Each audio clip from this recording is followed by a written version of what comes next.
Okay, guys, am I live? Can you guys see me? Please let me know in the chat. We have a future rising star behind the scenes. I'm pumped up. Please let me know if you guys can see me. That would be awesome. We're going to pull him out, and I'm going to grill him. Future rising star. Okay, guys, I'd like to introduce you to future rising star Roy Miller. He'll be coming out in a sec. Come on in, guys. Keep coming in. We're locked up anyway, so whoever's here is here. Roy Miller. Okay. Roy Miller's been in Branding University for a little while. I've been able to work with Roy in the past week, the full week. We produced some content of how to get out of a business rut. We're going to run his final product at the end.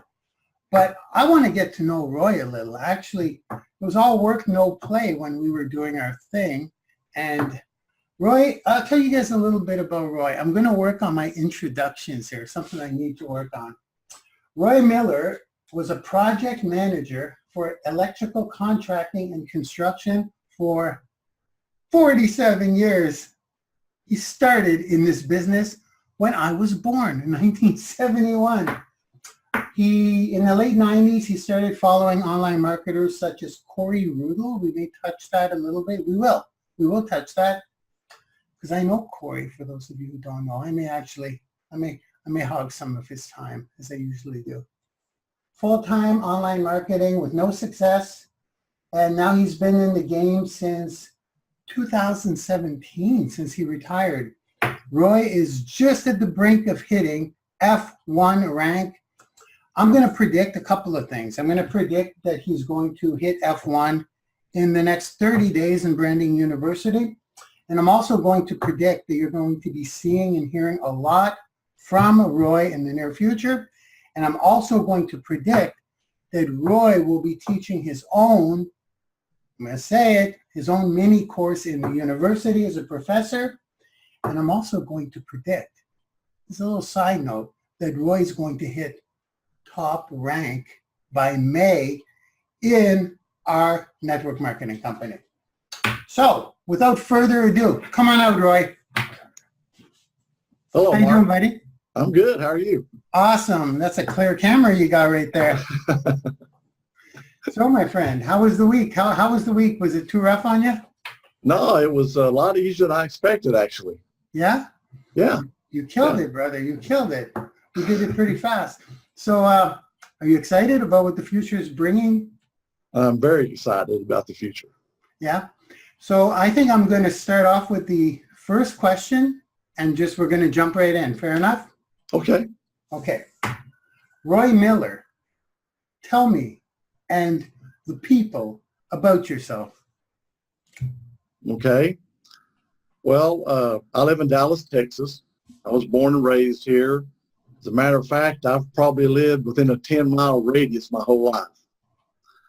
I was the oldest of 5 kids. I have a brother and 3 sisters. And I had a pretty terrible childhood, so I'll just leave it at that. So I graduated from high school in May, and I turned 18 in July. Well, at the time, you had to be 18 before you could legally leave. So when I turned 18, I left. So I went out on my own then. Never really looked back. So when I was in high school, let me back up. When I was in junior high school, I was in the 9th grade. My parents built a house in a new neighborhood, and we moved over to that neighborhood. And at that time, when I was growing up, there was tons of kids in every neighborhood. We all played outside. We were never in the house. And so when I moved to this particular neighborhood, I had a motorcycle. And so I can go anywhere. Hey, give me a ride. Take me around the block, whatever. So, I was always giving people rides, and, just one of those things. Well, my wife. You were a biker. Well, I just, not a biker. hey, I'm button down, straight lace, man. Right. So anyway, my wife also lived in the same neighborhood, and I used to give her rides all the time. And the thing about it, well, I worked at this convenience store, the 7-Eleven in our neighborhood, And so my wife would come up there from time to time, and it was kind of the halfway point from where her and one of her friends named Sharon lived. So they would come up there and meet, then go over to whichever's house. So I'd talk to my wife and, something to kill time between the customers coming in, never really thought a lot about it. So anyway, when in high school, when I was a senior, she was a sophomore. And probably maybe mid-September, 1st of October, for some reason I asked her out. How would you ask her out? I just inquiring called her up and asked her, she wanted to go out and get something to eat, and so she said yes. Kind of surprised me, but so at the time, of course, I was working in a grocery store. I worked for Piggly Wiggly at that time, and on Friday nights was our football games, and she was on the drill team. So I would always try to finagle with my buddies to get off on Friday night when I could go up, for football games. And if I didn't, I would just meet her by the time she got home and I got home. We'd go and get something to eat and talk. So in November of 1968, yes, it's been a long time ago. I'm that old. I was a senior. And so I asked her to go steady with me. Now, for all you young people that don't know what that is, it was an ancient tradition back when I was growing up. So you asked this girl to go steady with you, and what it meant was you were exclusive to each other. So I would give her my senior class ring.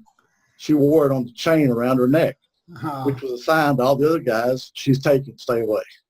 But just the way it was back then. Going steady, buddy. Yeah. So anyway, of course, that was much to my in-laws' dismay, but still. And when I think back, But they were not fans? oh no. No? Why is that? Well, Because you were a biker.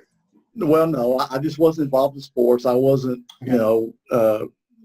popular. I wasn't a brain. I just wasn't. It's like I understand. Parents want the best for their kids. Mm-hmm. I don't think anybody's ever good enough for your kid. At first. So I was okay with that. I understood. But you followed through anyways. So when I think back on my life, I always, to me, she is my starting point of my life.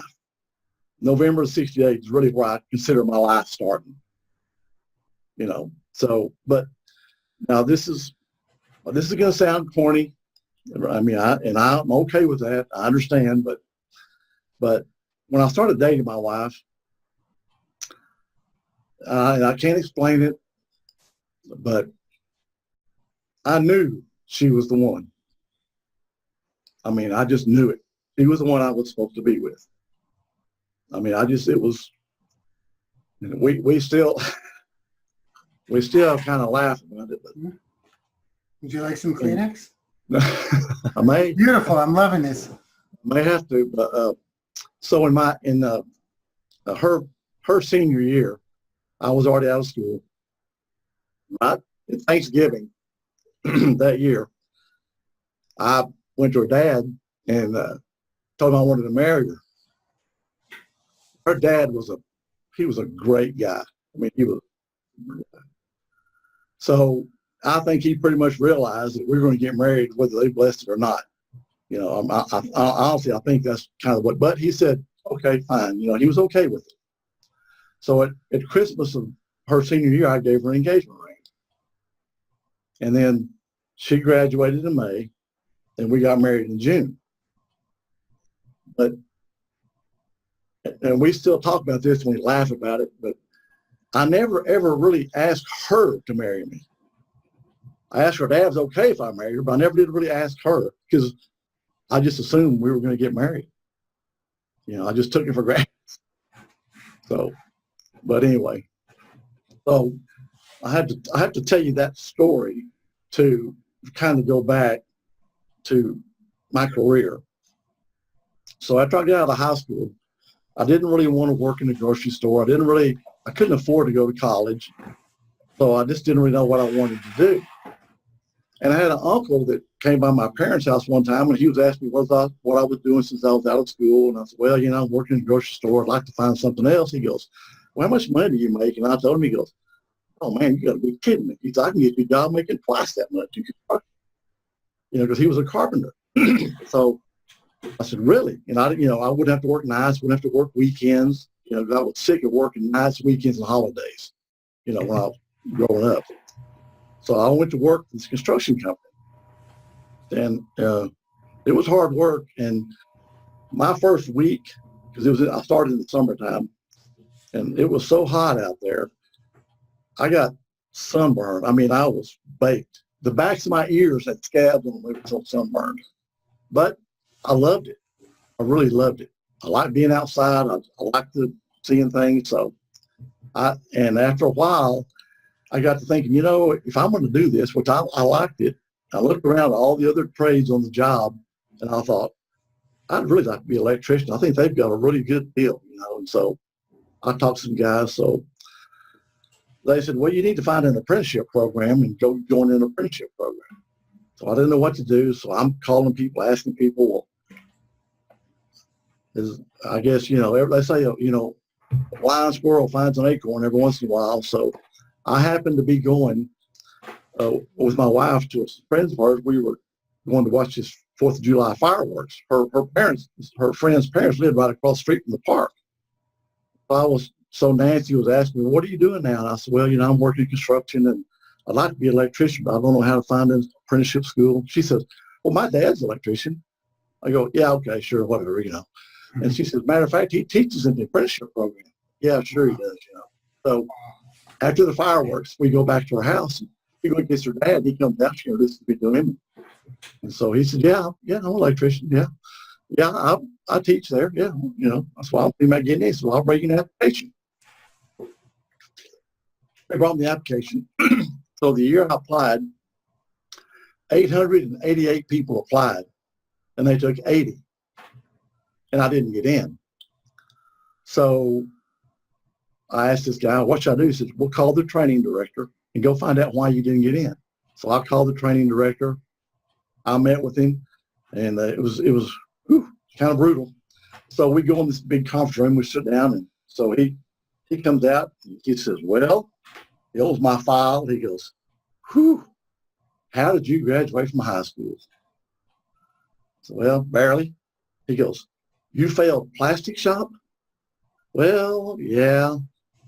So he says, well, I'll tell you, you just don't have enough math. You don't have enough algebra. He said, without algebra, you won't make it through the school. So I said, okay, so if I take algebra, I can get in. He goes, well, let me say this. I can't promise you that if you take algebra, you'll get in. However, I can promise you if you don't take algebra, you won't get in. I said, okay. So I thought, all right. I was already out of high school, been out a couple of years. So next morning, I called DISD, which is Dallas Independent School District, to see if they had a night class somewhere. It just so happened they did, but this day was the last day to register for it. So I called work, I'm not coming in. I go down, and this school was in downtown Dallas. Tell you how old it was. My parents went to school there. It was, whoa. Oh. Anyway, so I signed up for the class. The class was an hour and a half, 2 nights a week. I went down there, and hey, button down, short hair. The people were there. Well, I was standing out big time because this was back in the hippie days, and there were some questionable characters there. Yeah. But anyway, so I sat down. I sat right in front of the instructor. I took notes. I was like, if he said it, I wrote it down. And I would leave there. My wife was still in high school. I would go to her house, and she would kind of go through with me. You're trying to help me understand it. She was an honor student, all that stuff. Me, I was a moron, and couldn't understand why I just couldn't grasp this stuff. She was like, well, just do it in your head. I said, no, there's no do it in your head. I need to write it down. So anyway, I did this for 2 nights a week for probably 6 weeks, maybe. One night, Bam, just like that. It made sense to me. Yeah. Yeah. I mean, I got it. I understood it. It was, I don't know how. And the whole time I was in that class, I mean, that was like October, November, my first semester. I still had to go till May. The instructor goes, how are you here? You don't need this. I go, I have to have this class for something else. I made straight A's. Yeah. Got out. So I applied the next year to get the apprenticeship program. This year they had about 900 apply. They only took 45.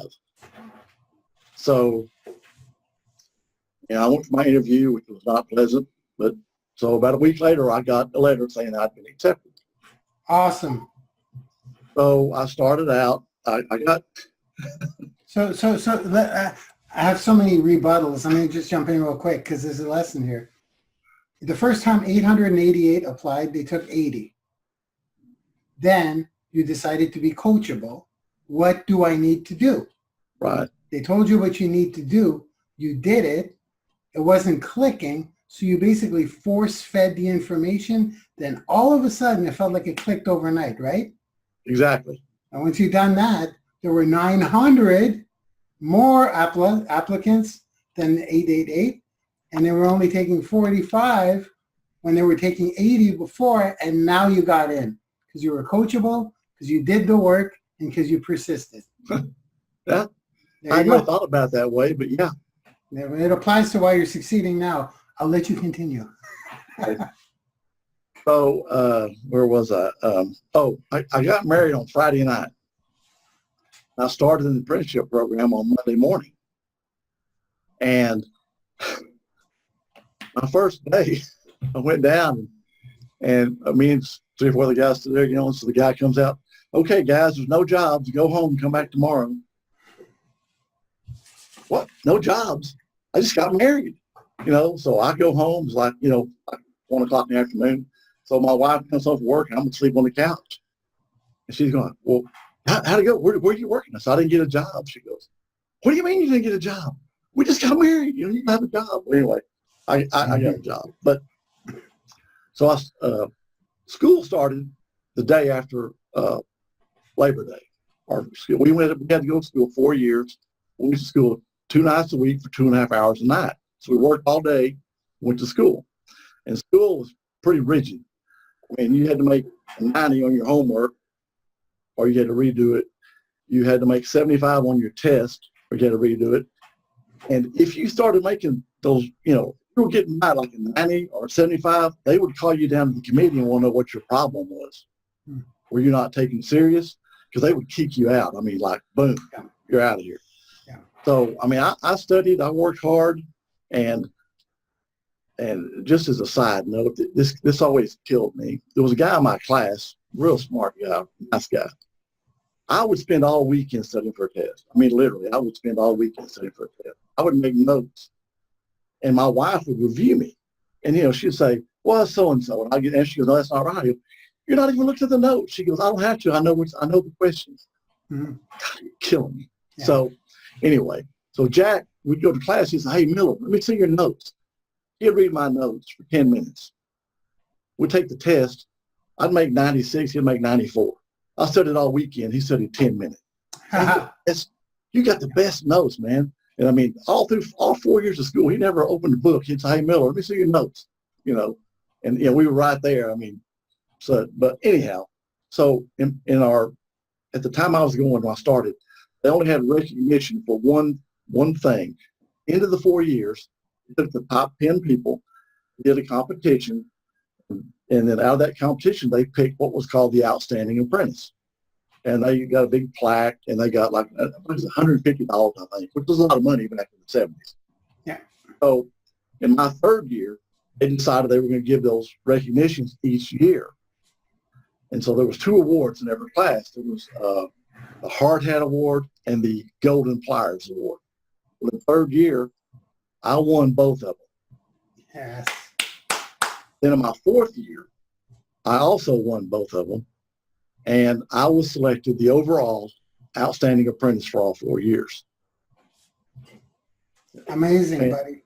Well, and to be honest with you, for someone that never had any kind of recognition ever in their life, that was huge to me.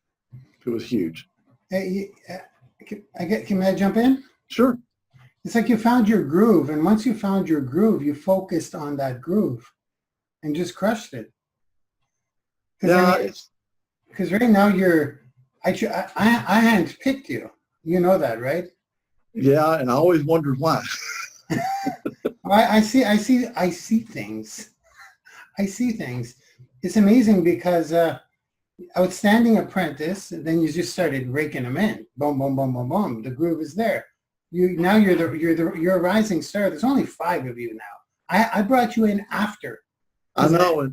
You mind if I say something about that? Yeah. So I applied for the 4 and I didn't get in. And so Mark at the webinar said, hey, if I do this again, you want to be considered, put your name in. So I said, shoot, boom, boom. Yeah, I want to be considered. So one Friday night, I'm sitting home and I get a text on Facebook and I look and it's Marc Lalonde. I go, hey, I see you signed up to be one of the others. If I do it again, are you still interested? Heck yes. Well, I've got one opening. Do you want it? Yes, I do. Yeah. It's okay. You're in. Well, literally, I'm jumping around. My wife's going, what's the matter with you? I said, hey, I just got something I tried to do and I couldn't get it. And all of a sudden, the guy asked me if I wanted to be part of it. And I said, man, I don't even know why. I don't know why he picked me, but he called me and wondered if I wanted to do it. And I was doing the happy dance around the living room. Trust me. Right on. I'm going to say something. I got to say something. You never know who's watching you guys. I'm always lurking, and I know what I want. I know what I want. I know I'm taking untraditional methods to grow everything. Like I'm kind of going zag a little bit when everyone's going zig, and I know what I'm looking for. And I might as well tell you guys. This is the first I say of this, actually. I'll take the opportunity to tell you guys. I never know who's watching me. I haven't even said this to anyone. Last week, I got an offer to speak for 1 hour in Las Vegas for $10,000. I'm like, I have to go. I'm going at the end of March. I have to get on a plane. Those of you who don't know me, I don't do planes, but I have to change that. But from the organization in Vegas that contacted me, I had no clue they were watching me, and to drop me a contract, $10,000. The money's cool, but it's more like, why me? It's kind of like, Roy, what are they looking at? So what? That's my best hourly rate, by the way, so thus far. But I'm like, okay, so it's not necessarily the money, it's the fact that why me? What am I doing? I'm doing something, and you never know who's watching, kind of like with Roy. So I'm getting on a plane. I'm going to Vegas, by the way, guys, in about March 22nd or something, to speak for 1 hour and collect my cool 10G. That's all. But it kind of relates to what you went through, right? Yeah. Okay, continue, please. So anyway, after I got out of school, and when I was an apprentice working, a lot of the guys I worked with through the years, they would always say, when you turn out, you're going to be a foreman. You're going to really go places in this. You're going to be. I thought, yeah, whatever, sure, yeah. Well, anyway, but and during those 4 years, I always thought, I would see the guy that's running the job, and I go, I'd like to be like him, or I'd like to be able to do this. So I guess in the back of my mind, maybe subconsciously, maybe I was programming myself for that. I don't know. Yeah. So I got out of school, and I started running work. I became a foreman. I became a general foreman. I became a superintendent, a field superintendent, which at my peak, I was responsible for 350 people. Unbelievable. I finally became a project manager. You were subconsciously visualizing it in your mind. Yes. You were. Yeah, absolutely. It's kind of like, yeah. Okay, go. So anyway, I've been out of school a couple of years. And so I come home one day, I get a letter from the apprenticeship committee, which I'm thinking I'm evaluating some apprentices I worked with, because they sent these things out to guys. You got these evaluations. And I thought, well, I'm evaluating somebody. So I open this letter and it says, we would like you to come down. We're considering you to be an instructor. And I'm thinking, I'm a guy that's barely got in. So I went to the meeting. There's about 3 or 4 of the guys there. And so, they kind of told us about what was expected and were you interested. And so I thought, yeah, sure, I'll try it. And so we had to go to like 6 10-hour classes to get certified by the Texas A&M Extension Service. And once we did that, we were certified to teach electrical construction and theory in any Texas school. So it's so weird. So right 2 weeks before school starts, they have what's called a math refresher class, just to kind of go through some of the math, to kind of get people, thinking about math. So Mr. O'Reilly calls, he says, I need to talk to you before you go home. I said, okay. He said, listen, I want you to teach the math refresher class. I started laughing. Awesome. I'm going, yes. I said, seriously? I said, don't you remember when we sit down in your conference room and you told me I didn't have enough math to get in? He goes, yeah, you got it. You did good in school. He said, I want you to teach the math refresher class. I said, okay. I did it. And my first year of teaching, we had 2 classes. One was called job information. One was called electrical theory. The job information class I taught, 3rd year, and it was the hardest job information class because it had transformer theory and some other stuff in it. I taught that 1 year. So then the next year I went back and he said, I want you to teach 2nd year theory. Well, that was the absolute hardest class in the whole 4 years. That was the hardest class for the whole 4 years. I taught electrical theory for another 4 or 5 years, what I taught. Unreal. And then I taught also in a junior college. I taught theory in junior college for a few years. So that's kind of that's me. Yeah, I'm jumping in. I'm jumping in because I know a lot of people are wondering right now, what did I see in you? Yeah, I wanted because I just said I have my reasons. I'm gonna give you guys a couple of things. First of all, the man's background is pretty epic. Just listen, it matches up with what I'm looking for. But second of all, the work. I'm gonna talk about the work ethic.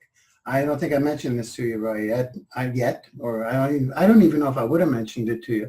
I don't say, this is why I like you. I don't, I make my decisions, but the work ethic in this dude.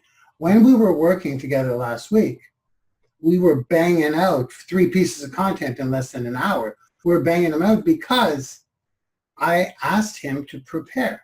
You need to prepare this.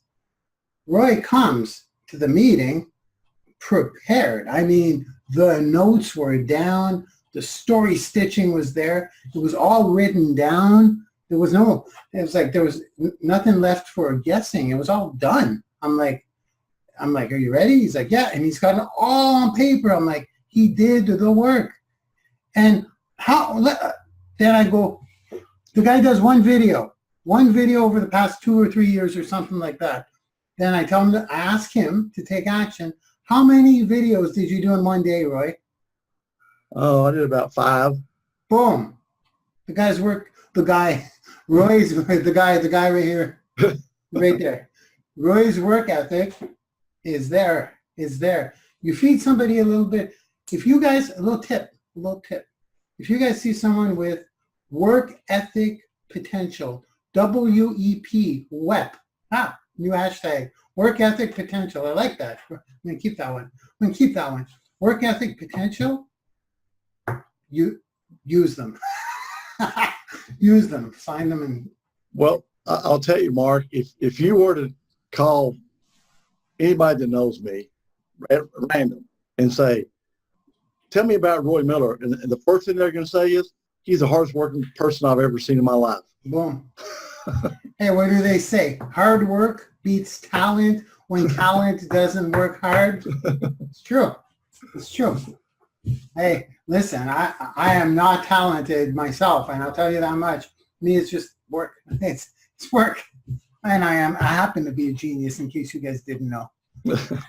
Here we go. Beautiful. That was the first question. Did you want to continue? Did you want to add on? I was just going to say, I have 2 sons. Yeah. My oldest son is an electrical engineer. He works for a defense contractor.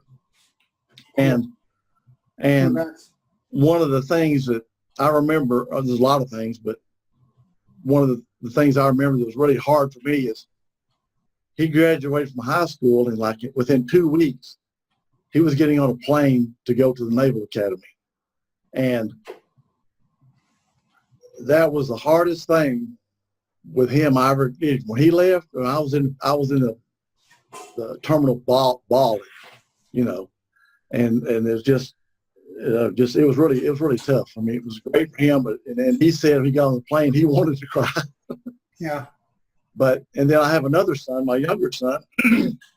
He is a programmer and he works for a restaurant chain. Cool. And both of my and with Stephen, he's my younger son.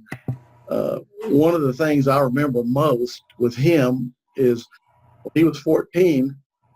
We were involved in Boy Scouts, and him and I went to did a 60-mile backpacking trip, Philmont Scout Ranch, Cimarron, New Mexico. And during that 10 days, I saw a lot of him that I had no idea that he had in him. I mean, that was one of the best experiences. I mean, there's a lot of things you can do with your kids. You know, you can go to their games, you can go here and there, but I mean, the one thing I liked about scouting was I could actually participate with him. I went to the campouts, I did the stuff, but that I really saw a lot in him that I had never seen before. And, you know, we were involved with our kids. They both played soccer. At one time, all four of us did karate together. And then, you know, they were in Boy Scouts together. My son, Stephen, actually got his Eagle Award, which probably meant more to me than it did him. But because only 3 people out of 100 ever get it. Okay. So anyway, so I've got 4 grandsons. Each one of my sons has 2 sons. You know, so I'm real proud of my family. Wow, that is awesome, brother. Congrats, by the way. Thank you. Okay, so you ready for question number 2? Yes. You speak multiple languages? I never asked you. No, I don't. Okay. It's too bad because we're going French and we're going Spanish in Branding University. Some of you may not have known that. Trilingual, baby. So, Roy. Oh, this is my favorite one. Usually it's the same answer for everyone, but let's see. What made you get into the online marketing space? Okay, well, I was coming up on, you know, getting ready to retire, and I knew I wouldn't be able just to do nothing. Yeah, I knew that was not an option, and I'd been off and on seeing stuff, you know, about online marketing and different things, and I'd seen some webinars and different things. I thought, you know what, I would love to be able to do something from home, not have to fight rush hour traffic. I have to be on a schedule. If I want to do it at 2 o'clock in the morning, I can do it at 2 o'clock in the morning or 2 o'clock in the afternoon, because I was on such a schedule for so much of my life. Yeah. I just didn't want to be retired and still be on a schedule. Yeah. You know, on the clock. So working from home was the main thing. Yes. Yeah. Yes. Yes. Working in your PJs. Are you wearing pants? I hope you're wearing pants. Yes. Yeah, I'm wearing flannel pants. Yes. Okay. I'll keep going, please. It's cold enough here. I need something. But if it's summertime, I'll be wearing shorts. Yeah, for sure. I interrupted you. Did I mess up your flow? Oh, no. Okay. No. So anyway, so I started doing some research, and it's kind of funny because I don't know, a few years ago, just surfing, I came across Mark. He was with MLSP, and I saw him, and then I saw his nemesis also, and do some stuff. So, you know, but I just kind of in passing, right? I never really came back. My nemesis. Don't say any names. Diane. Oh, no nemesis. No nemesis. No, everybody, I gotta say this right now, guys. Everybody, I'm gonna say it. I have to say it because we can't. The mindset. Here's the mindset. And you guys, I speak from experience. Believe me, The more you succeed, the more you grow, the more you go against the grain, the more you give free value, the more all of the things I just said. Basically, you're going to get haters, and sometimes it's even your own friends and family. You have to put those blinders on, and there's a funny transformation. I'm going to tell you this because here's what happens: people start succeeding, the hate starts coming. It's just going to happen. Anybody here in the chat succeeding? Would anyone like to chime in? Who's succeeding right now? I know we got Nadia, we got Wendy, we got some leaders that are starting to break through. Share your thoughts. No names though, because it's irrelevant. And I'll tell you why it's irrelevant. Once you break through all that hate, they actually just keep going, keep going up. They change their tune. And the same haters will start respecting you and admiring you. Just keep going though. That's all. So yeah, I mean, it's kind of like work your way through that storm. You're going to get new haters though, but just who cares? Who cares? There, I spoke my piece. No nemesis. No nemesis. They're all nemesis. Nemesis or nemesises or nemesis? Nemesis. Okay. So yeah, you found me in that Miley System Pro. We'll touch on that in a bit after. Yeah, and so you know, Whoa. Hello. What happened? What happened? Maybe you knocked off. There it is. Okay, I don't know what happened. We're good. Hey, these live things, right? So anyway, you know, and I had seen a couple things, but you know, I never did come back, and you know, by now I can't say why, you know, I didn't, but so you know, from time to time I would, you know, surf and see things and you know, look at different webinars and stuff, but I never really could find something that I could stick with. And in all fairness, I'll have to say this: I was a victim of shiny object syndrome. Mm-hmm. That is a killer, and Yeah. it's a costly killer. Yeah. So. Yeah. Gotcha. Okay. So you found me, you saw me, how did you find, because I started at My Lead System Pro too, guys. And this is important. This is important. I will always be grateful for My Lead System Pro because I didn't even know this world existed, number one. How can you teach? How can you study, learn something, apply it, succeed, and then teach it? It's crazy stuff. And then create your own courses and all of the above. Create a brand for yourself and build your own audience. They exposed me to that world and they put me on their platform, which is how Roy found me, which is why we have Branding University, which is why Roy is on here today. Make sense? It's the same concept. I'm using what I've learned by building a huge audience and getting you guys in front of that audience. So you started, how did you find My Lead System Pro? Was it me probably me speaking about them? Well, I guess, you know, really, I don't know. I just remember I went to a webinar you were doing, you know, okay. And I saw that, you know, that's, yeah. That's how I remember. But as far as like reconnecting with you now, I was on someone's email list. And they sent me an email, said, hey, you know, 7-figure earners got this thing, you need to go see it, you know. And so you were doing a little webinar about Branding University. Cool. And so I watched that and, you know, it's sign up free, you know, it gets this.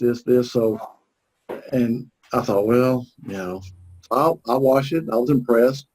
I went and signed up, you know, as a free affiliate. But then, you know, the blog set up and I'm thinking, oh God, here it is again. So I thought, man, I got a whole nother, anyway.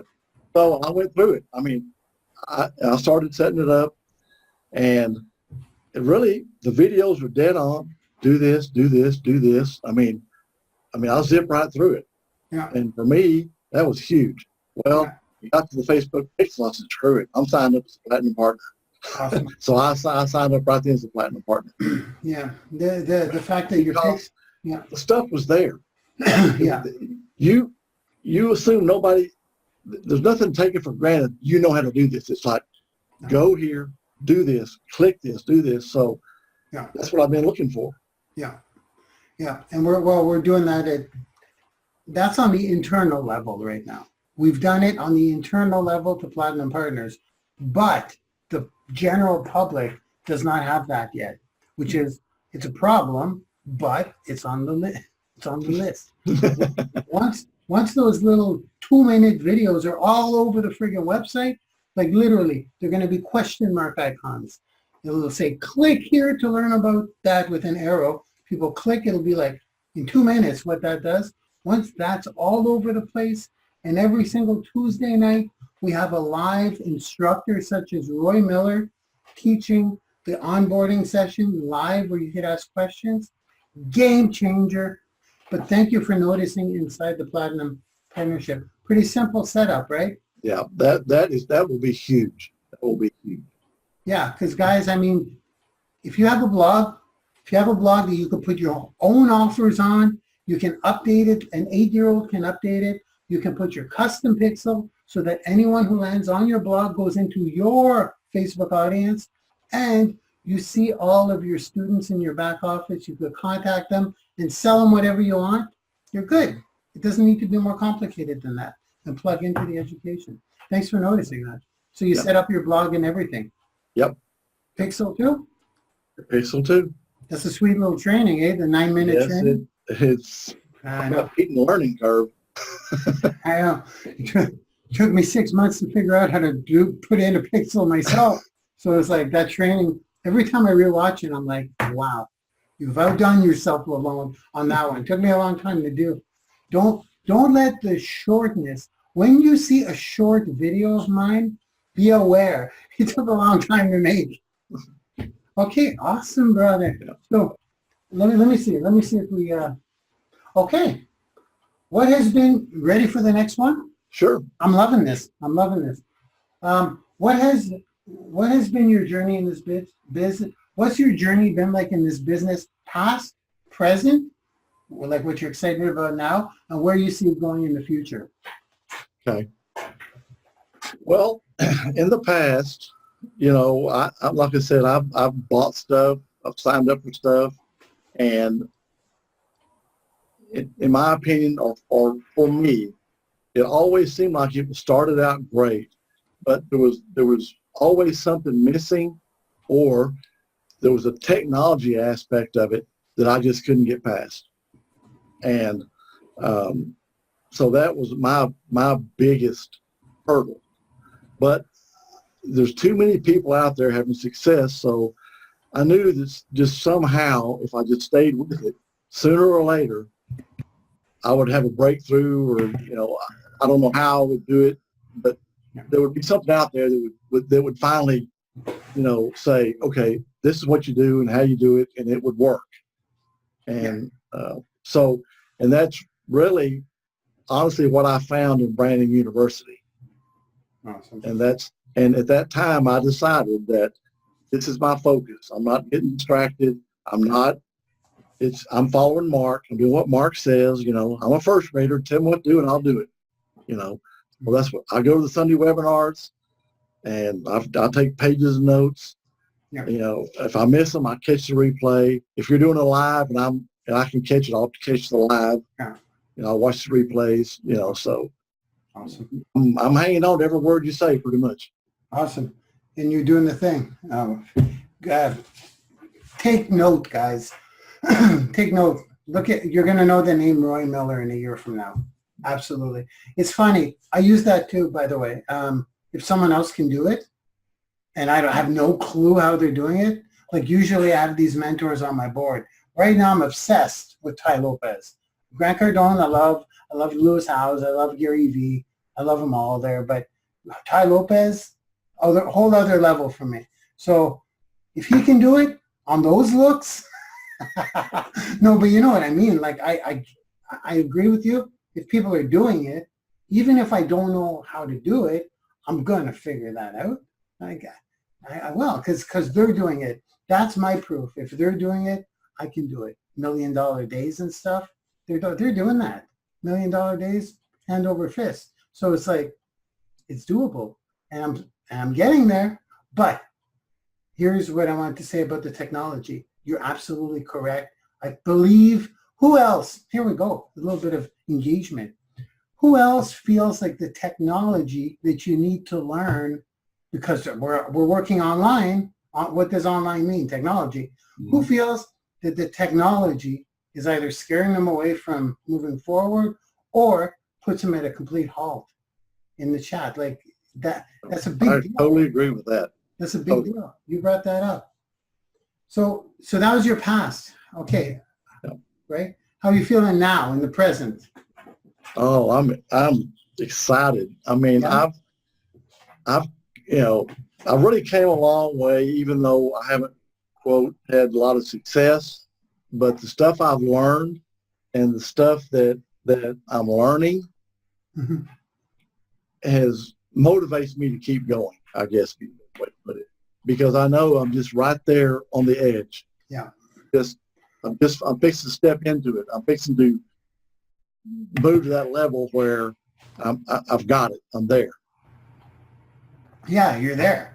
Yeah, Mo, I'm telling you, if you're on this thing with me, you're there. Like if you were to stop now, it would be a disaster. You're there. You're there. You're about to break through. You kind of are breaking through. This is breaking through. Oh yeah. Being a Branding YOUniversity, possibly having your course in there, that's great. You broke through. Making money and breaking through are kind of different, because this is breaking through. This is going to pay you forever. What's happening right now to you, including the other company we're in together. This whole thing you're in right now is your breakthrough. If you were to make big high ticket sales and not branding yourself, it's not a breakthrough. That's a paycheck. I'm sorry, but that's what that is. You got to keep selling. There, I said my piece on that one. Where do you see the future, my friend? Where do you see Hey, you visualized it with your other career. Visualize it now. Where do you see? Well, like you were saying, we discussed maybe doing a course, and I've been thinking about that, doing an outline, kind of, putting that together. We've also in the other group, I see myself on the stage with you and the others. Yeah. In May, right? Yeah. I gotta say something coincidental. Okay. Correct me if I'm wrong, but you gave your wife the diamond ring in May, didn't you? No, it was in December. Ah, okay. I had May. I'm like, that was no, it was Christmas. It was Christmas. Okay. Because you'll be collecting you'll be diamond rank in May for this new company. I want you to visualize that, okay? I am. I'm visualizing actually meeting you in person, shaking your hand. That's the best part, quite frankly. Yeah. Get the old selfie. Hey. Selfie. No pictures, anybody. No pictures. And like an autograph while you're at it, Roy? And being autograph, yeah. If you read your book yet? Not yet, no. Well, okay. I'll give you I'll be like, autographs here, everyone. Yeah. I'm being silly, by the way, guys. I'm being silly. I'm joking. I'm having fun. But anyway, meeting you and then being there on stage with you. Yeah. To share the success of what we've done together. We're doing that. That's done. Yeah. That is done. That's done. We're on stage. We're good. Put that one in. If you're visualizing it, you can visualize on more. That one's done. I'll take care of that. We'll be on stage. I want people to say, "You know Marc Lalonde? Do I know Marc Lalonde? Look, this is me and him together. What are you talking about?" Yeah, we're old boys. We're buddies. Yeah, okay, I got a cell phone number. What are you talking about? Do I know Marc Lalonde? You know Marc Lalonde. It's not funny. It's funny, guys, because I'm. By the way, I'm joking with this whole thing. But the fact of the matter is, when we'll take the focus off me. When you start building your audience and people tune into you every single day, and you have that part of their brain every day, and you've got audience, anything over, I don't know, a couple of 100,000 people that regularly watch you, you're kind of like, it's weird. It's friggin' weird. So that's what's going to happen to our team when we go to that event in May. It's going to be like the blanks are here. I haven't, well, I won't say the name. Oh, okay. No, it's because I get excited because we're like a team, like a hockey team or a football team. So yes. So you see that. You visualize that. That's a short-term visualization. Yes. I like it. Yes. So in May on stage, teaching in Branding University, that's enough to, well, so let me think here. Give me half a sec to let the thing go. Multiple six-figure at that point. Seven-figure is going to depend on a few other factors after that, but you'll be living the life of your dreams by being a regular professor in Branding University and by being a diamond in the company we're working with. Those two things, visualize those. Visualize doing what I do on Sunday and visualize being a diamond in the other company, and the world is your oyster. You can do it, man, in 1 year, less than a year. Now, I will say this. You know, when a couple of weeks ago you did the CAPE, the checkbox coach. Yes. Okay. So I started implementing that. Yeah. And I'm starting to get a lot of traction where I was getting 25 people visit my page. I did one video the other day. It's like 150 now. Beautiful. Beautiful. That stuff, you're planting those seeds, man. So you're doing it. You're doing it. Don't you love the CAPE checklist? Mm-hmm. I love it. Are you keeping your checklists? Yes, and also yesterday Carol did a training on that. Awesome. Carol Earl, shout out. Awesome leader. She did a training on the CAPE checklists? Yes. Okay.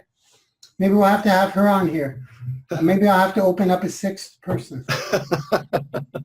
Yeah, Carol works her butt off. Carol Earl is awesome. You guys should follow her, okay? She's awesome. She's always grinding, always working, always training. She's nonstop. I see her all the time. I see you all the time. So she did a CAPE training, eh? Okay, I'll put a star beside Carol's name. Bring me the intel, people. If you guys see somebody performing, bring me the intel. So yeah, the CAPE training, you like it. It's accountability, right? Mm-hmm. Self-accountability. If you keep those, Roy, if you keep the sheets, you know, you do your week, date it and keep them. Want to see something fun? Yeah.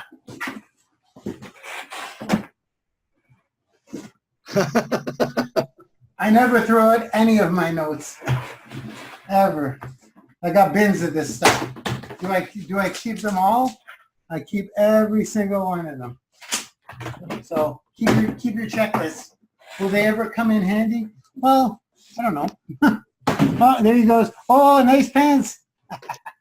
Hey. There we go. There we go. My Branding University. Beautiful, beautiful, beautiful. Nice pants. Every webinar, everything right here. I can flip back and find it.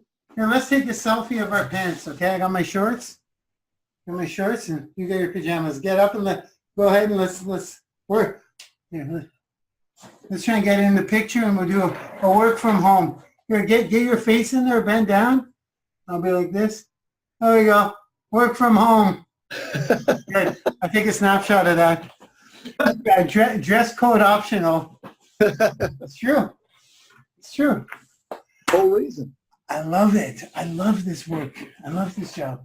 Okay, man, that was freaking awesome. How are we doing?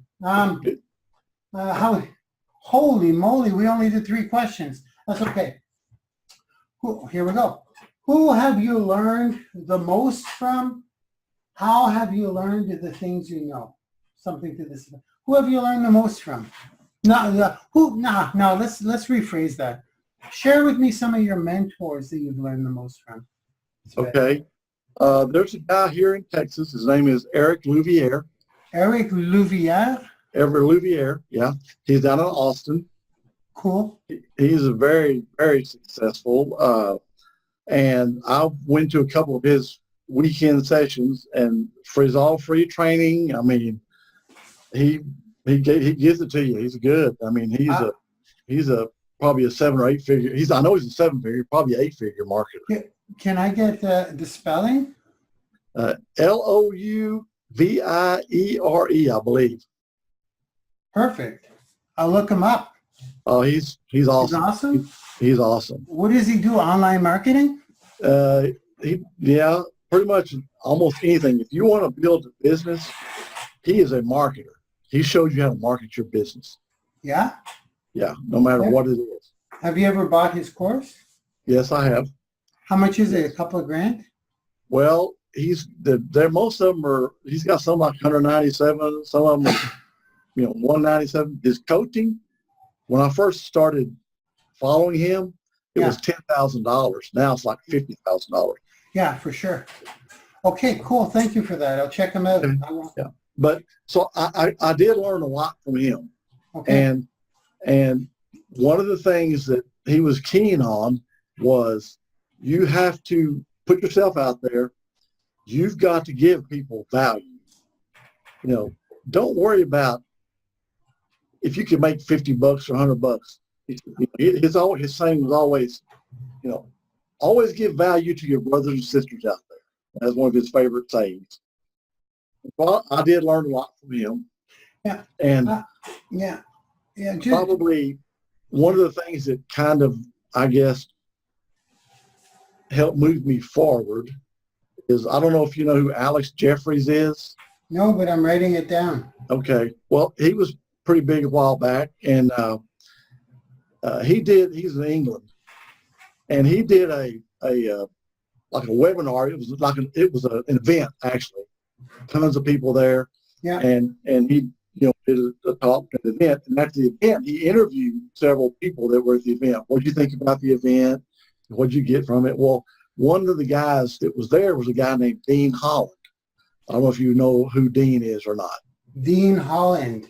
Yeah. Okay. He's really famous, eh? Yeah. And so Dean, I remember seeing him, he was kind of nervous, well, I'm Dean Holland, and I really liked it. Well, Dean went on to get personal coaching from Alex. Okay.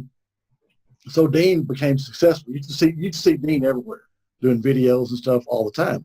Yeah. Well, I'd seen him from time to time, and he did a thing called the Quick Start Challenge, like $49. Yeah. And it was a 6-week course. Yeah. And by the end of the course, you would have a blog set up and all this stuff. Yeah. And every week, he would cover the stuff you had from Sunday to Sunday, whatever, to implement that step. Then the next week, they'd cover something. You had another week to do that. Well, so one of the things was set up a blog. Oh, my God. Set up a WordPress blog. Of course, the guy teaching it, oh, yeah, you do this, you do this. He could do it in his sleep, right? Yeah. So I think back at this when you always talk about YouTube and Google being your best friend. So I went to YouTube and I searched how to set up a WordPress blog. So, I saw several things. There was some guy named Tyler. I don't remember his last name. He had like an hour and a half thing of how to set up a WordPress blog. So, so I said, okay, because in the class I said, okay, well, you just go to HostGator and you go to the cPanel and you hit Fantastico and, zip, boom, you're done. Well, so I spent the week, and I was doing this after work and at night and stuff. So I did get the blog set up, it wasn't fantastic, but I did get it set up. Yeah. So then one of the next things was do a video. Man, I almost threw up whenever I heard that. I started to quit. Yeah. I said, there's no way I can do a video. Yeah. Literally, that was ready to say, no, I'm done. It's over. Yeah. That was the quitting point, eh? Yeah, and so I happened to have an iPhone at the time. I never used the camera. So anyway, I get this little cheap little tripod like this, and I'm sitting there, and I got this old microphone, and I'm sitting in my living room, and I'm sitting thinking, oh God, what am I going to look like? What am I going to sound like? And, I mean, I'm telling you, you talk about dread, buddy. There was some serious dread going on. I mean, I was sick in my stomach. I was just, well, finally, we had to have it done by, say, Sunday. Well, it's like Sunday afternoon. I finally said, well, I just got to do it, you know. So I sat there and rambled for three minutes. You know, I didn't. So then it said, you know, upload to YouTube. Holy cow. I had 2 Gmail accounts. Okay. So I'm going to, you know, going to YouTube and say, hey, I'm uploading, and nothing's showing up. So I go into the group, I go, hey, I can't upload this thing. You know, what am I doing wrong? So this one guy says, how many Gmail accounts do you have? I said 2. He says, log out of one and open the other one. You probably, it's where your videos are going. So sure enough, I did that. I go in there, I got like 10 videos in there, the same thing. You kept uploading them. Yeah, so you know, I got that's confusing, that one. I got stuck in that one with the double Gmails. Okay. Yeah, so I got past that, and so I completed the course, and looking back on it, it really did help me a lot. Yeah. Like I said, my blog wasn't great. I actually went to inside the group, and I hired a guy in the group to revise my blog, and it looks so much better now. And he actually helped kind of coach me on, you know, how to make a blog post, how to do images, and, you know, things to do and not to do, and, you know, and so, and that really helped me a lot. Yeah. And so that kind of got me, well, if you will, kind of past my fear of the camera and also fear of the technology. Yeah. To a point on the technology. Yeah. You know what? You know what is important here? Actually, it's very important. It's important and it's timely. May I jump in? Sure. You were done. You were done, right? Yeah. Okay. This is amazing because, guys, the core of what we do, I just broke it down into the 3 main things that we teach and that we do is we provide outgoing value in any niche in order to build our audience so that we can sell to them over and over again. And once we can do those things, and we can do it for other businesses, they will literally pay you an arm and a leg to do that. Because the example, Roy was saying, Eric Louvier is charging 50 grand in coaching. And his big thing was provide value. Well, provide value, yeah, we all know this, but the traditional business world is not aware of this. People don't know about this. They're paying all this money so that we teach this stuff, guys. When people, well, when I'm going to Vegas to speak for an hour for 10 grand, is because we're early in this knowledge. This knowledge is still early in the market. It really is, because we're surrounded by it all the time. If you know how to get someone to provide value in their niche so that they build their own audience and they could resell to that audience over and over again while the audience continues to grow as they provide more value, that viral loop, if you can literally teach a company or someone to do that, they're paying you a mint. That's what we teach in Branding YOUniversity. So, yeah, it's pretty wild, eh? Like we teach the same concepts, just with different tactics for different platforms or different strategies or techniques with different technologies as well. Whether it's email, social, because email, I better stop. But email marketing, guys, I'm doing a big course, a super expensive course on email marketing, and it completely shattered my misconceptions about email. Email is the best, by the way, but okay. I went over it. But you know what I mean, though? The providing value, building an audience, and reselling to that audience over and over again. That never stops. So every time you click that button to your audience, you're doing the same effort. You're still pushing send on your broadcasts, except now you're making $1 million instead of $10. It's the same. You're continuously putting out the value, continuously building your audience. Your audience goes like this. So every time you invite, You're doing the same thing, but it's just bigger and bigger and bigger. That's why it takes a little time. Make sense? Mm-hmm. What do you say? Next question? Sure.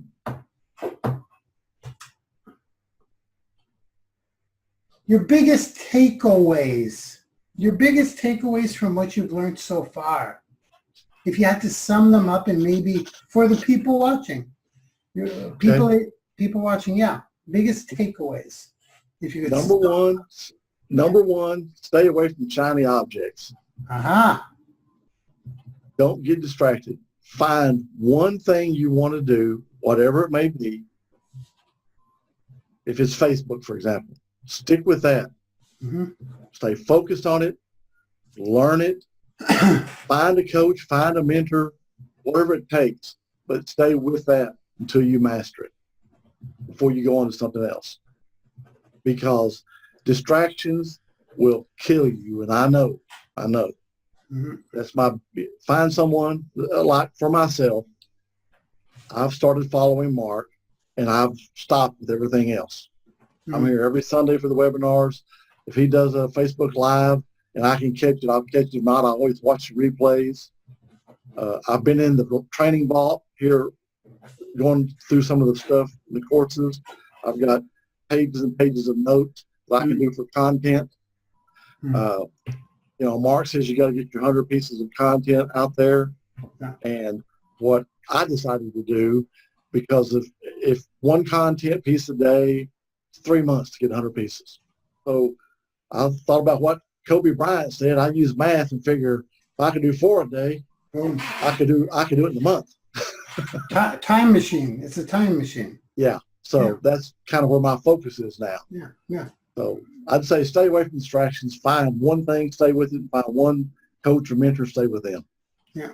Hey guys, when I worked at a job and I had to go to work, I had to program a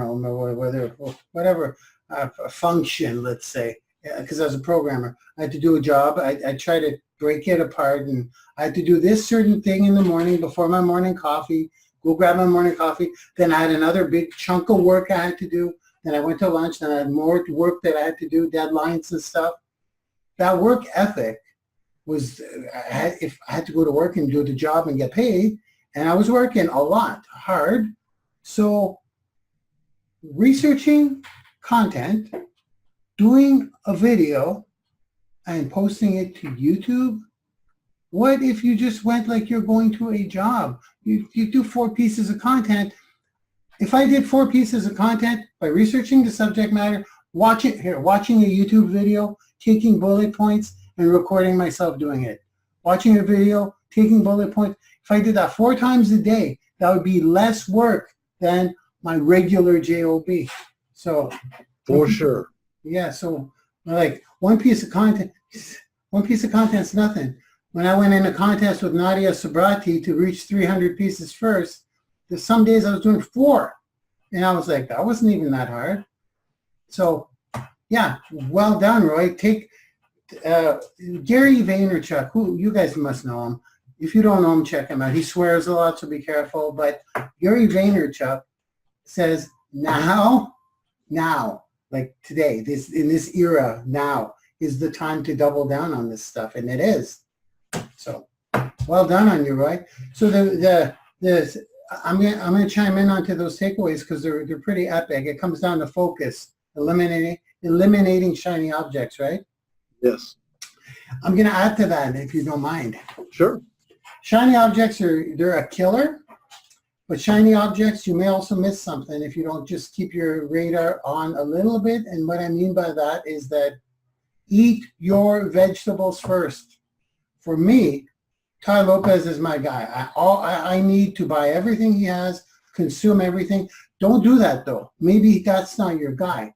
The reason I have multiple mentors, they're kind of mini shiny objects. Then I have some time to do my vegetables. Eat my vegetables before I have my dessert, dinner and dessert. Got to get my vegetables down.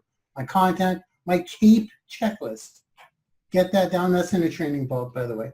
Once I eat my vegetables, I consume all my Ty Lopez stuff. Then I can go to the Grant Cardones and Gary V's. And then I have a little bit of room to, okay, I got a couple of hours. let's go gander the shiny objects, but only after I've eaten my vegetables. Does that make sense? Yeah, because, and what you're saying makes sense, but, what my point was, so I'm following you, and all of a sudden, Bob Smith here does something, so I leave you and go to Bob Smith. Don't do that. Don't do that. No, eat your Don't do vegetables. It's beautiful. And shiny object is a killer because you move over. Your feet are not planted anywhere. If your feet are not planted anywhere, you'll never grow. It's like moving a tree all the time. The roots never get to sink in. And that was kind of a weird analogy, but you know what I mean. Yes. Excellent, man. Good, beautiful. Thank you. What do you say? You up for one more? Sure. The big one. The big scary one. Actually, this is great because of the position you're in. You're right at the breaking through to the massive success, the massive fame and fortune. Are you ready for it, Roy? Can you handle the fame and the fortune? I hope so. Yes, you can. What advice would you give new people in this business? Well, I guess it was I would say, find out exactly what you want to do. Pick your niche. What you want to do. I don't know if it's email marketing, Facebook, whatever. Pick whatever it is you're going to do, and stay with that. It's okay to learn some other things in your journey. Stay with that. Focus on that, and set up, as we call it, a DMO, a daily method of operation. You're going to do this, this, this, this every day. It's your checklist. I mean, I'm a big to-do list person. Get more done when I write it down and check it off and prioritize it. Mm-hmm. Otherwise, I'm ADD. I'm all over the place. Yeah. And find a coach, find an accountability partner, even somebody that's in the same thing that you can kind of work with and help each other be accountable. And just stay with it. Don't give up, because I'll tell you, seriously, there was several times I was ready to give up because I just didn't think I was going to be able to do it. I just couldn't get it. Mm-hmm. And I'm glad I didn't, especially when I came on to Mark. I started following him. That was my payoff moment for all I'd done before that I didn't have any success with or I struggled with. When I finally got into Branding University, then I was able to focus, have somebody to train that was consistent. And the thing is, he says, hey, do what I do. Teach what TWIT, teach what I teach. Use my content, no problem. And someone else, I don't remember who it was, theirs was ILT. Ray Higdon. Invest. Yeah. So in other words, buy training or coaching or whatever, learn it, teach it. Yeah. So. Guys, yeah, absolutely. It sounds cliche, but the whole don't quit thing and never stop learning, stay educated. I'm gonna say taking action can take time. I mean, I'm one to say take action or nothing's gonna happen. I'm going to retract from that statement a little bit and say, yeah, that's true, but not quite true. Because you know how we have professional students? Professional students are people who they continuously educate themselves. They're always showing up. They're not taking action. They never stop learning. But at least they never quit. At least. Because sometimes there will come a point where your boss gave you a bad day. You had a bad day and you're like, okay, that's it. I've had enough. I'm going to take action on what I've learned. So I want you to take action now. But I remember what Roy was talking about the video. I couldn't do the video. That was my make or break moment. Yes, me. Some people think it was easy for me. Some people still think it was easy for me, but it was the hardest thing ever. took me like a month to mentally prepare myself. And then when I did it, I didn't do it for like 2 months. I did one video, then I took 2 months off. I couldn't do another one. It was too traumatizing. So stay plugged in, keep educating. Yeah, go ahead, please. Well, something too is I know fear of failure is huge. Yeah. You know, that's taking action because you're afraid you're going to fail, you're going to make a mistake. Yeah. But I can't remember exactly what the quote was, but somebody said, taking imperfect action is better than taking no action. Yeah, well, you have to fail. If you don't, you have to fail. Failure makes you strong. Yeah, you have to fail. Accept that fact now. You have to fail. Get good at failing. Become good at failing. Enjoy failure.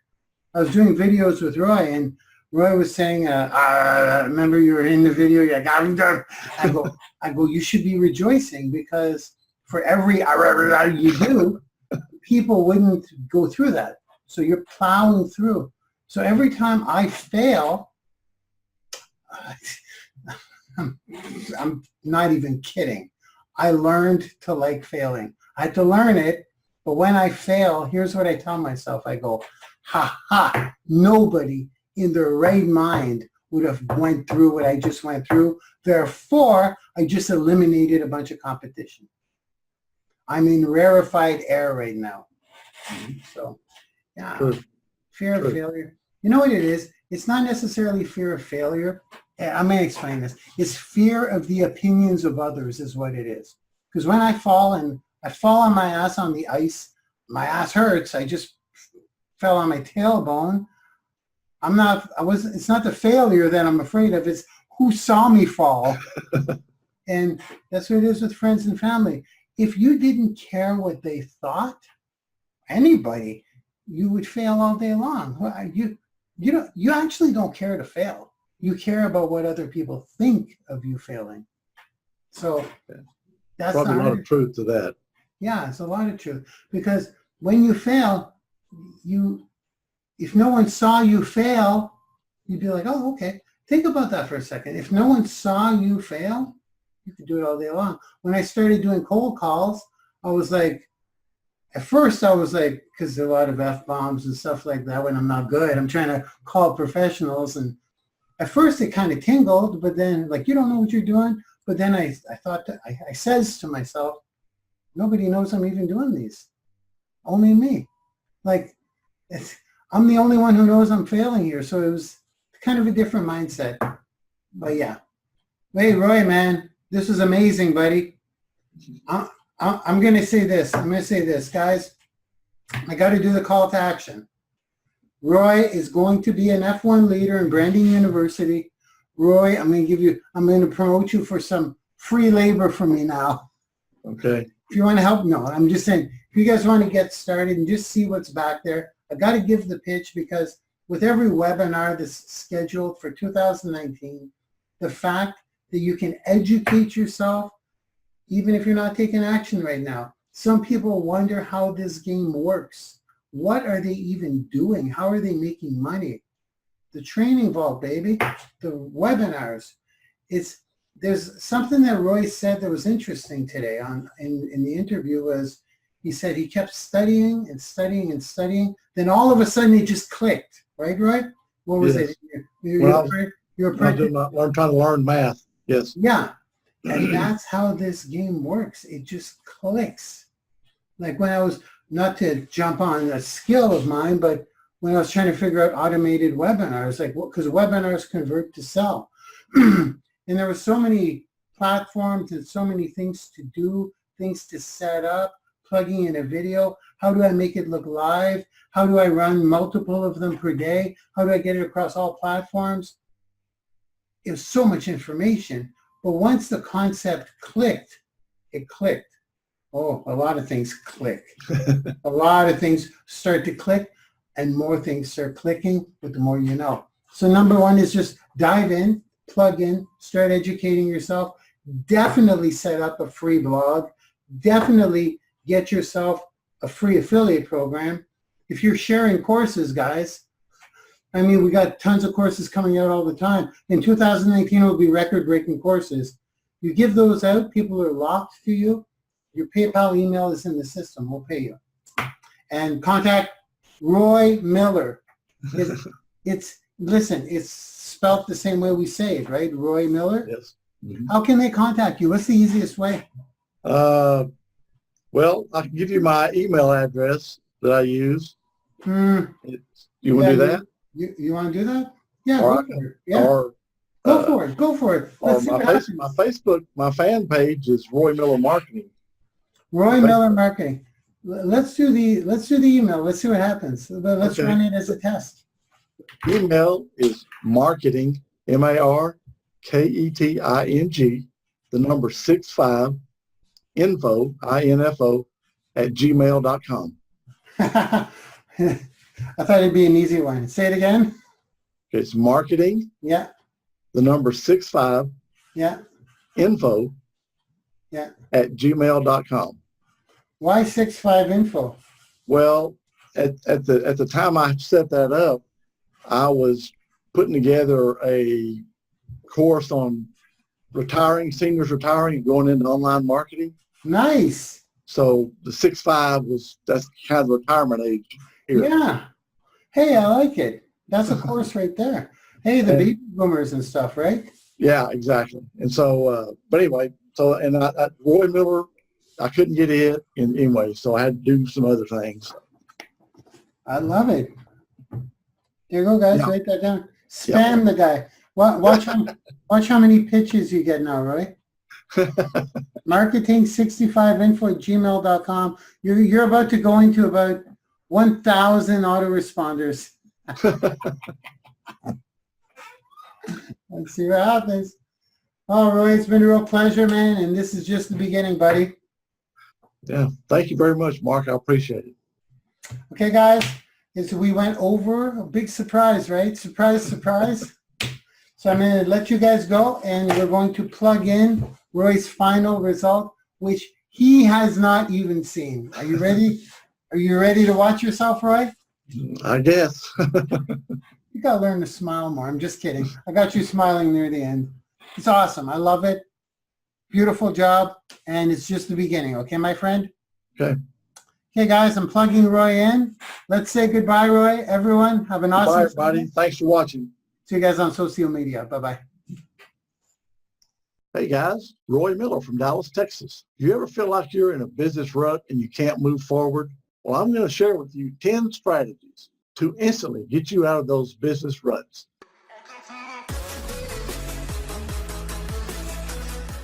Number 1, ask yourself the question, why are you in a rut? It may not be clear to you. When you ask yourself why you're in a rut, what is causing this rut? The answer magically comes to you. It could be right away, or it could be a couple of days later. Let me tell you a story about how this happened to me. In my business, I was using Twitter to build my business, and I had a piece of software that helped me automate the process. This software helped me follow and unfollow people. It was part of my daily method of operation. I was really going good with this and really doing a lot with my Twitter when Twitter all of a sudden changed their procedures and the software no longer worked. I had to ask myself, what am I going to do now? How am I going to get out of this rut? After about 2 days, the answer came to me. It was simple. I just went back to doing what I was doing before I had the software. It was so simple, yet so powerful. Try it for yourself and you'll see that it works.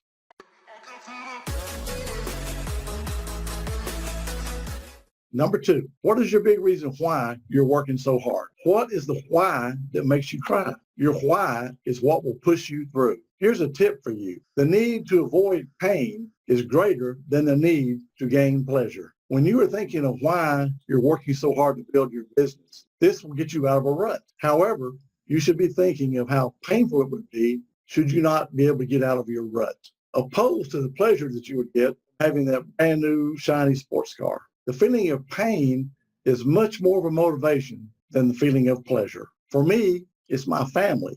I want to be able to spend more time with my wife, my sons, and my grandkids. The pain of not getting out of this rut would take away from the pleasure I would have with my family. When your why is so big, so strong, and so powerful, it will snap you out of that rut like a champ.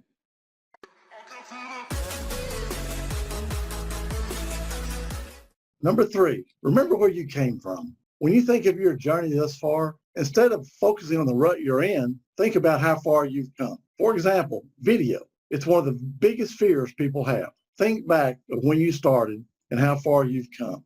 No matter how small it is, you will be proud of your journey so far. When I think back 3 or 4 years ago, I couldn't build a Facebook fan page. I couldn't build a blog. I couldn't do a video and upload it. Looking at it now, I have about 6 fan pages I've built. I have 3 blogs I've built and maintained. I do videos on a regular basis. And when I think of how I help other people with these things, I immediately snap out of my rut. This helps me to keep grounded and helps to remind me of just how far I've come.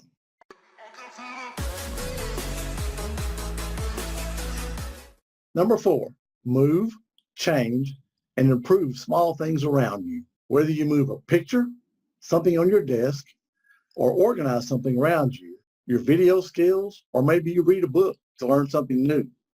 These small changes will help you get out of a rut. For me, I had a really cluttered office. So I removed all the clutter. I painted the walls. I painted the ceiling. I added curtains, and I added a new ceiling fan. This got me out of my rut because I became more productive and I became more focused. It now makes me want to come into my office and get things done. This is how moving, changing, and improving got me out of my business rut.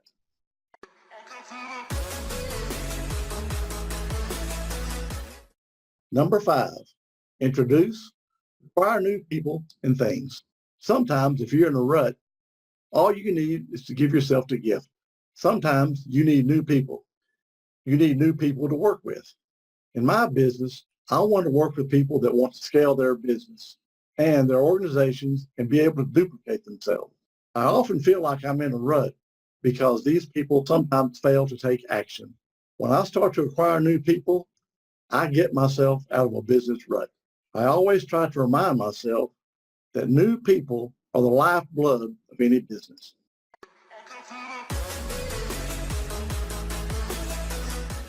Number 6, have a holiday or take a break. This is really self-explanatory, but some of you entrepreneurs out there probably don't take a break. You are too busy working to build your business and build your brand. It will pay you to take a break, even if you don't think it will.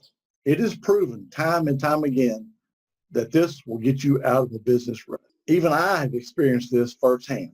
For myself, I've always had trouble taking a week off. I have always thought that I just had to be there all the time.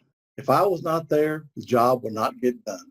What I have found that works for me is to take a long weekend and go somewhere with my wife. Taking that short break with my wife gets me out of my rut. Even if you don't want to take a break, if you do, it will get you out of your rut.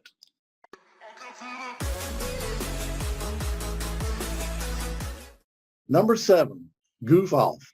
Life can be way too serious at sometimes. It all depends on who you are. Taking what I call goof off breaks always gets me out of a rut.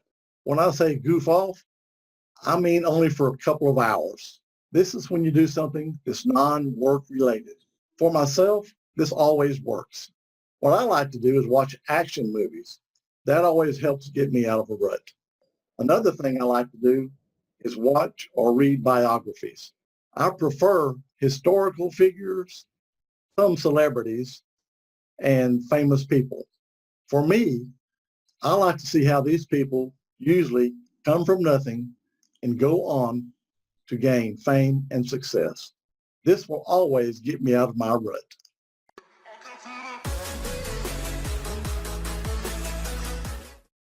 Number 8, find a confidant.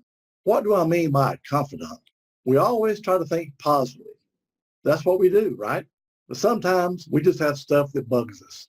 We try to shift those negative things into something positive. However, sometimes it's just good to get them out. Letting them out to yourself is not near as good as letting them out with someone else, such as your confidant. So in other words, if you can find someone that you can let this out to, someone that you can complain and gripe to, it will always help you. As a matter of fact, just the other day, I reached out to one of my confidants and we put it out there for each other, and It was a good. It helped us both. Of course, we didn't do it publicly.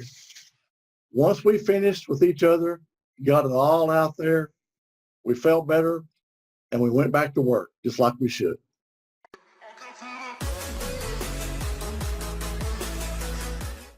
Number 9, get rid of what drives you nuts.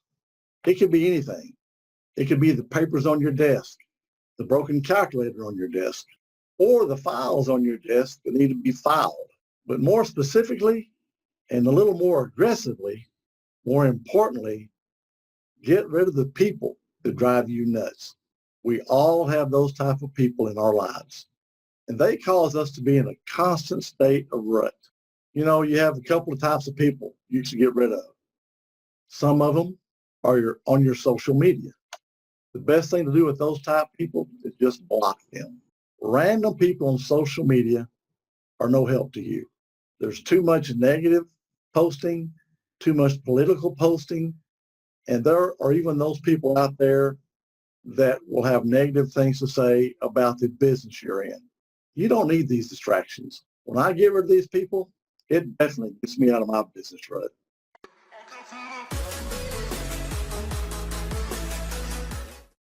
Number 10, complete your incompletes. This is one of the most powerful strategies I use to get myself out of a rut. We all have incompleted things all around us. I will get it done. I will do it later. I will do it tomorrow. My wife really hates that one. I'll see what I can do about it next week. When you're in a rut and you step away from that situation and go and complete something that's incomplete, when you come back to that situation, you feel like you've really accomplished something that's been lingering around you. And it does snap you out of that rut. Myself, I force myself to do weekly content. I have from Sunday to Monday to get my content done. That's how I complete my incomplete. If I do it early in the week, especially, it helps get me out of my rut. It gives me a sense of accomplishment. Then I go back to my original task. One thing that is a must, I try to contact 15 people per day to help me in my business. After all, the size of your net worth is proportional to your network.